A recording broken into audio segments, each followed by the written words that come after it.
ಇನ್ನು ಬಿಎಂಟಿಸಿಯಲ್ಲಿ ಸಂಚಾರ ಮಾಡದೇ ಇರೋರು ಬಹುಶಃ ಯಾರೂ ಇರಲಿಕ್ಕಿಲ್ಲ. ಈ ಬಿಎಂಟಿಸಿಯಲ್ಲಿ ಸಂಚಾರ ಮಾಡುವಂಥವ್ರು ಖಂಡಿತವಾಗ್ಲೂ ಕೂಡ ಮಿಸ್ ಮಾಡದೆ ಈ ಸ್ಟೋರಿಯನ್ನು ನೋಡಲೇಬೇಕು. ಯಾಕಂದರೆ ಪ್ರತಿನಿತ್ಯವೂ ಕೂಡ ನಿಮಗೂ ಕೂಡ ಇಂಥದ್ದೇ ಒಂದಷ್ಟು ಅನುಭವಗಳು ಆಗಿರುತ್ತೆ. ಆದರೆ ನೀವು ಅದನ್ನು ಅಡ್ರೆಸ್ ಮಾಡಿರೋದಿಲ್ಲ, ಅದ್ರ ಬಗ್ಗೆ ಗಮನ ಹರಿಸಿರೋದಿಲ್ಲ. ಬೆಂಗಳೂರಲ್ಲಿ ಸಂಚಾರ ಮಾಡುವಂಥವ್ರು ಬಹಳ ಎಚ್ಚರಿಕೆಯಿಂದ ಇರಬೇಕು. ಯಾಕಂತಂದರೆ ಬೆಂಗಳೂರಿನ ಜೀವನಾಡಿ ಬಿಎಂಟಿಸಿ, ಅಲ್ಲೂ ಕೂಡ ಡಕೋಟಾ ದರ್ಬಾರ್.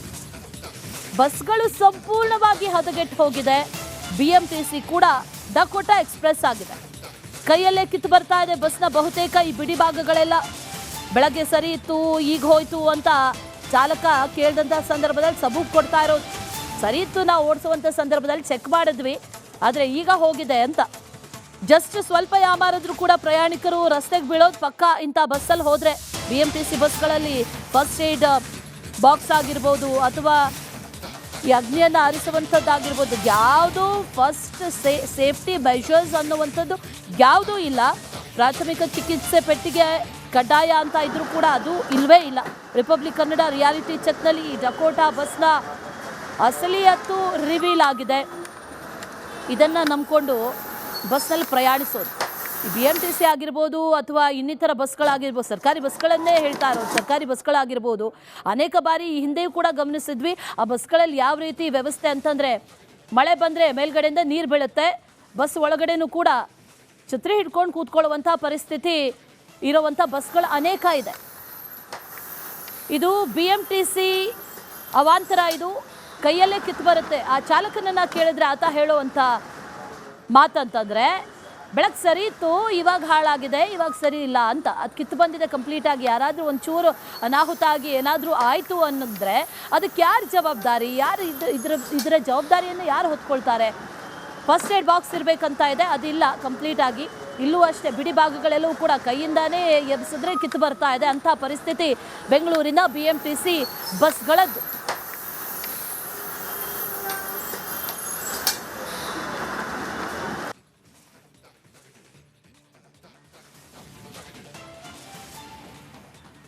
ಅದ ಏನಂತಾರೆ ಸರ್, ಅಲ್ಲಿ ಎಲ್ಲ ಮಾಮೂಲಿ ತಗೋಯ್ತೆ ರೆಡಿ ಮಾಡಿಸಿ ಇವಾಗ ಕಿತ್ತಾಗೋದದ್ದು. ಇವಾಗ ಎಲ್ಲೂ ಕೂಡ ನಿರ್ವಹಣೆ ಇಲ್ಲ, ಫಸ್ಟ್ ಏಡ್ ಬಾಕ್ಸ್ ಇಲ್ಲ. ಹಾಕಿಸ್ಬೇಕು. ಎಫ್ ಸಿ ಬಂದದಲ್ಲ, ಹಾಕಿಸ್ತಾರೆ ನೋಡಿ. ಇಂಥ ಏನಾದರೂ ಪ್ರಯಾಣಿಕರು ಇಲ್ಲಿ ಹೋಗುವ ಸಂದ್ರೆ ಕಾಲಿಗೆ ಸಿಕ್ಕಿ ಅಥವಾ ಏನಾದ್ರು ನಡೆದಿದ್ರೆ ಮುಗಿತು ಕತೆ ಗೋವಿಂದ. ಅದ ರಿವೀಟ್ ಇವಾಗ ಹೊಡ್ಸ್ಕೊಬರ್ಬೇಕು, ತಿರ್ಗತ್ತಿತ್ತೋಯ್ತು ಅದು. ಎಲ್ಲಿಂದ ಎಲ್ಲಿಗೆ ರೂಟ್ ಓಡುತ್ತಿದ್ದು? ಇದು ಬಿಡದೆ ಮಾರ್ಕೆಟು. ಅದ ಏನಂತಾರೆ ಸರ್, ಅಲ್ಲಿ ಎಲ್ಲ ಮಾಮೂಲಿ ತಗೋಯ್ತೆ ರೆಡಿ ಮಾಡಿಸಿ ಇವಾಗ ಕಿತ್ತಾಗೋದದ್ದು. ಇವಾಗ ಎಲ್ಲೂ ಕೂಡ ನಿರ್ವಹಣೆ ಇಲ್ಲ, ಫಸ್ಟ್ ಏಡ್ ಬಾಕ್ಸ್ ಇಲ್ಲ. ಬಾಕ್ಸ್ ಎಲ್ಲಿದೆ? ಹಾಕಿಸ್ಬೇಕು.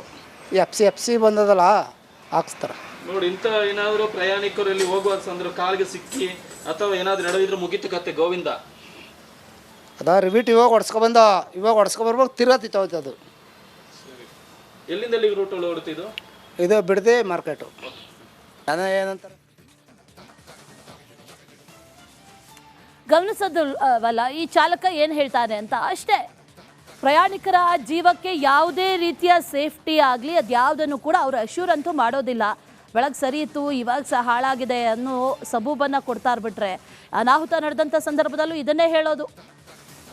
ಇಲ್ಲೂ ಕೂಡ ಅಂಥದ್ದೇ ನಡೆದಿರೋದು. ಇದೇ ವಿಚಾರಕ್ಕೆ ಸಂಬಂಧಪಟ್ಟಂತೆ ನಮ್ಮ ಪ್ರತಿನಿಧಿ ಒಂದು ಪ್ರತ್ಯಕ್ಷ ವರದಿಯನ್ನು ಕೊಟ್ಟಿದ್ದಾರೆ, ಬನ್ನಿ ನೋಡ್ಕೊಂಬರೋಣ.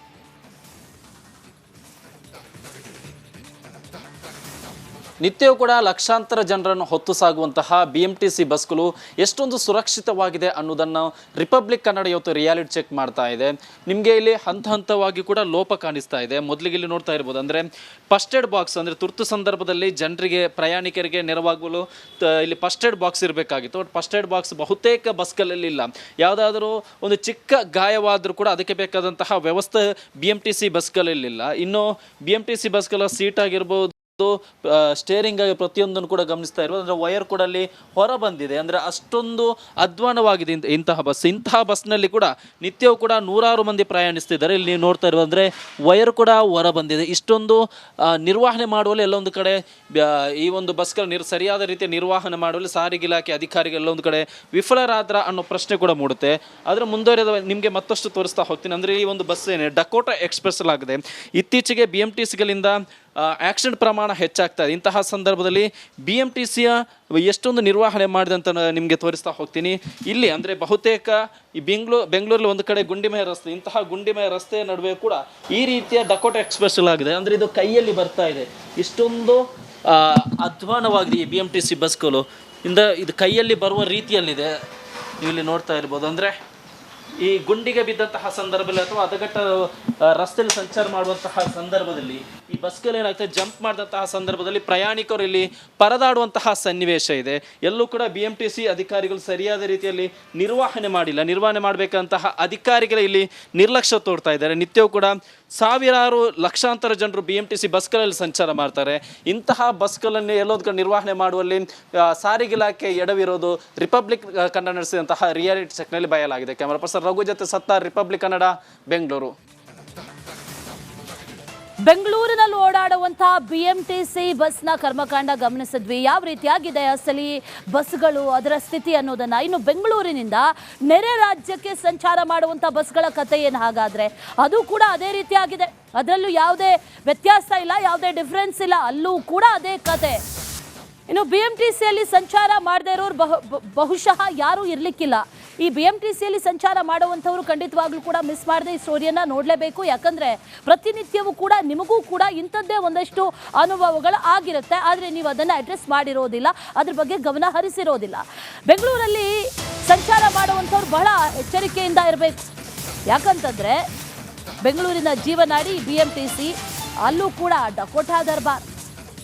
ಬಸ್ಗಳು ಸಂಪೂರ್ಣವಾಗಿ ಹದಗೆಟ್ಟು ಹೋಗಿದೆ. BMTC ಕೂಡ ಡಕೋಟಾ ಎಕ್ಸ್ಪ್ರೆಸ್ ಆಗಿದೆ. ಕೈಯಲ್ಲೇ ಕಿತ್ತು ಬರ್ತಾ ಇದೆ ಬಸ್ನ ಬಹುತೇಕ ಈ ಬಿಡಿ ಭಾಗಗಳೆಲ್ಲ. ಬೆಳಗ್ಗೆ ಸರಿ ಇತ್ತು, ಈಗ ಹೋಯ್ತು ಅಂತ ಚಾಲಕ ಕೇಳಿದಂಥ ಸಂದರ್ಭದಲ್ಲಿ ಸಬೂಬ್ ಕೊಡ್ತಾ ಇರೋದು. ಸರಿ ಇತ್ತು, ನಾವು ಓಡಿಸುವಂಥ ಸಂದರ್ಭದಲ್ಲಿ ಚೆಕ್ ಮಾಡಿದ್ವಿ, ಆದರೆ ಈಗ ಹೋಗಿದೆ ಅಂತ. ಜಸ್ಟ್ ಸ್ವಲ್ಪ ಯಾಮಾರಿದ್ರು ಕೂಡ ಪ್ರಯಾಣಿಕರು ರಸ್ತೆಗೆ ಬೀಳೋದು ಪಕ್ಕ ಇಂಥ ಬಸ್ಸಲ್ಲಿ ಹೋದರೆ. BMTC ಬಸ್ಗಳಲ್ಲಿ ಫಸ್ಟ್ ಏಡ್ ಬಾಕ್ಸ್ ಆಗಿರ್ಬೋದು ಅಥವಾ ಈ ಅಗ್ನಿಯನ್ನು ಆರಿಸುವಂಥದ್ದಾಗಿರ್ಬೋದು, ಯಾವುದೂ ಫಸ್ಟ್ ಸೇಫ್ಟಿ ಮೆಷರ್ಸ್ ಅನ್ನುವಂಥದ್ದು ಯಾವುದೂ ಇಲ್ಲ.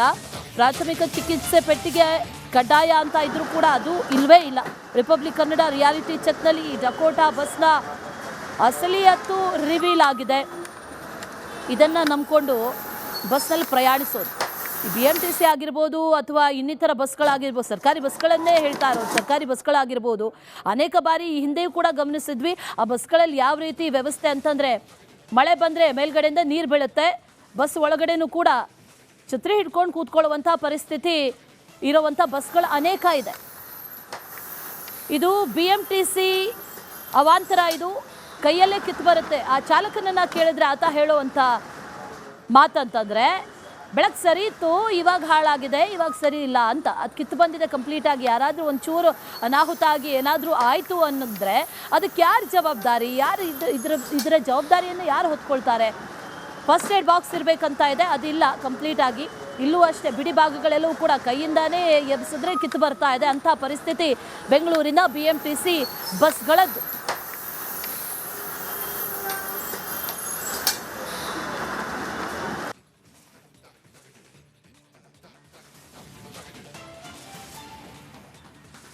ಏನಂತಾರೆ ಸರ್ ಅಲ್ಲಿ ಎಲ್ಲ ಮಾಮೂಲಿ ತಗೋಯ್ತೆ ರೆಡಿ ಮಾಡಿಸಿ ಇವಾಗ ಕಿತ್ತಾಗೋದದ್ದು.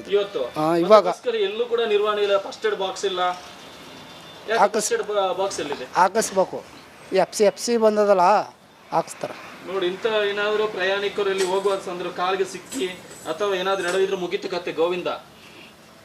ಅದ ರಿವೀಟ್ ಇವಾಗ ಹೊಡ್ಸ್ಕೊಬರ್ಬೇಕು, ತಿರ್ಗತ್ತಿತ್ತೋಯ್ತು ಅದು. ಎಲ್ಲಿಂದ ಎಲ್ಲಿಗೆ ರೂಟ್ ಓಡುತ್ತಿದ್ದು? ಇದು ಬಿಡದೆ ಮಾರ್ಕೆಟು. ಅದ ಏನಂತಾರೆ ಸರ್ ಅಲ್ಲಿ ಎಲ್ಲ ಮಾಮೂಲಿ ತಗೋಯ್ತೆ ರೆಡಿ ಮಾಡಿಸಿ ಇವಾಗ ಕಿತ್ತಾಗೋದದ್ದು. ಇವಾಗ ಎಲ್ಲೂ ಕೂಡ ನಿರ್ವಹಣೆ ಇಲ್ಲ, ಫಸ್ಟ್ ಏಡ್ ಬಾಕ್ಸ್ ಇಲ್ಲ. ಬಾಕ್ಸ್ ಎಲ್ಲಿದೆ? ಹಾಕಿಸ್ಬೇಕು. ಎಫ್ ಸಿ ಬಂದದಲ್ಲ ಹಾಕ್ಸ್ತಾರೆ. ನೋಡಿ, ಇಂಥ ಏನಾದರೂ ಪ್ರಯಾಣಿಕರು ಇಲ್ಲಿ ಹೋಗುವ ಸಂದರ್ಭ ಕಾಲಿಗೆ ಸಿಕ್ಕಿ ಅಥವಾ ಏನಾದರೂ ನಡೆದಿದ್ರೆ ಮುಗಿತು ಕತೆ ಗೋವಿಂದ. ಅದ ರಿಬೀಟ್ ಇವಾಗ ಹೊಡ್ಸ್ಕೊಬರ್ಬೇಕು ತಿರ್ಗತ್ತಿತ್ತು ಅದು. ಎಲ್ಲಿಂದ ಎಲ್ಲಿಗೆ ರೂಟ್ ಓಡುತ್ತಿದ್ದು? ಇದು ಬಿಡದೆ ಮಾರ್ಕೆಟು. ಜನ ಏನಂತಾರೆ ಗಮನಿಸೋದಲ್ಲ ಈ ಚಾಲಕ ಏನು ಹೇಳ್ತಾನೆ ಅಂತ ಅಷ್ಟೇ.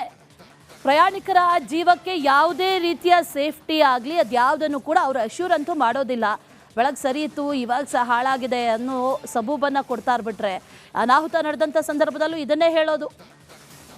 ಇಲ್ಲೂ ಕೂಡ ಅಂಥದ್ದೇ ನಡೆದಿರೋದು. ಇದೇ ವಿಚಾರಕ್ಕೆ ಸಂಬಂಧಪಟ್ಟಂತೆ ನಮ್ಮ ಪ್ರತಿನಿಧಿ ಒಂದು ಪ್ರತ್ಯಕ್ಷ ವರದಿಯನ್ನು ಕೊಟ್ಟಿದ್ದಾರೆ, ಬನ್ನಿ ನೋಡ್ಕೊಂಬರೋಣ.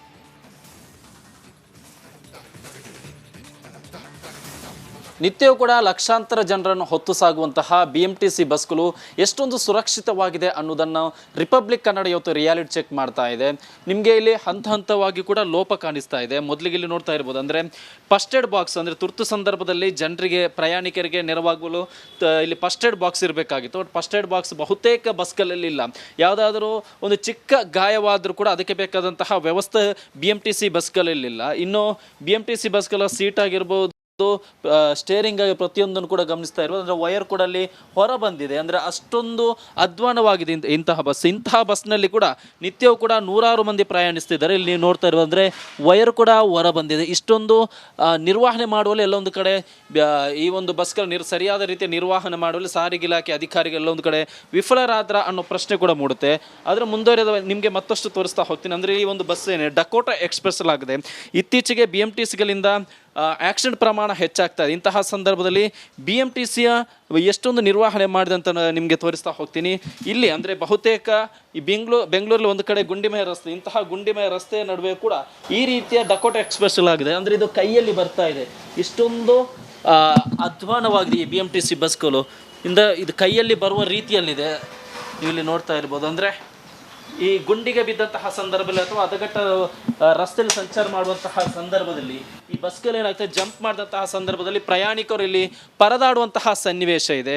ಎಲ್ಲೂ ಕೂಡ BMTC ಅಧಿಕಾರಿಗಳು ಸರಿಯಾದ ರೀತಿಯಲ್ಲಿ ನಿರ್ವಹಣೆ ಮಾಡಿಲ್ಲ. ನಿರ್ವಹಣೆ ಮಾಡಬೇಕಂತಹ ಅಧಿಕಾರಿಗಳು ಇಲ್ಲಿ ನಿರ್ಲಕ್ಷ್ಯ ತೋರ್ತಾ ಇದ್ದಾರೆ. ನಿತ್ಯವೂ ಕೂಡ ಸಾವಿರಾರು ಲಕ್ಷಾಂತರ ಜನರು BMTC ಬಸ್ಗಳಲ್ಲಿ ಸಂಚಾರ ಮಾಡ್ತಾರೆ. ಇಂತಹ ಬಸ್ಗಳನ್ನು ಎಲ್ಲೊಂದು ಕಡೆ ನಿರ್ವಹಣೆ ಮಾಡುವಲ್ಲಿ ಸಾರಿಗೆ ಇಲಾಖೆ ಎಡವಿರೋದು ರಿಪಬ್ಲಿಕ್ ಕನ್ನಡ ನಡೆಸಿದಂತಹ ರಿಯಾಲಿಟಿ ಚೆಕ್ನಲ್ಲಿ ಬಯಲಾಗಿದೆ. ಕ್ಯಾಮರಾ ಪರ್ಸನ್ ರಘು ಜೊತೆ ಸತ್ತಾರ್, ರಿಪಬ್ಲಿಕ್ ಕನ್ನಡ, ಬೆಂಗಳೂರು. ಬೆಂಗಳೂರಿನಲ್ಲಿ ಓಡಾಡುವಂತಹ BMTC ಬಸ್ನ ಕರ್ಮಕಾಂಡ ಗಮನಿಸಿದ್ವಿ. ಯಾವ ರೀತಿಯಾಗಿದೆ ಅಸಲಿ ಬಸ್ಗಳು, ಅದರ ಸ್ಥಿತಿ ಅನ್ನೋದನ್ನ. ಇನ್ನು ಬೆಂಗಳೂರಿನಿಂದ ನೆರೆ ರಾಜ್ಯಕ್ಕೆ ಸಂಚಾರ ಮಾಡುವಂಥ ಬಸ್ಗಳ ಕಥೆ ಏನು ಹಾಗಾದ್ರೆ, ಅದು ಕೂಡ ಅದೇ ರೀತಿಯಾಗಿದೆ. ಅದರಲ್ಲೂ ಯಾವುದೇ ವ್ಯತ್ಯಾಸ ಇಲ್ಲ, ಯಾವುದೇ ಡಿಫ್ರೆನ್ಸ್ ಇಲ್ಲ. ಅಲ್ಲೂ ಕೂಡ ಅದೇ ಕತೆ.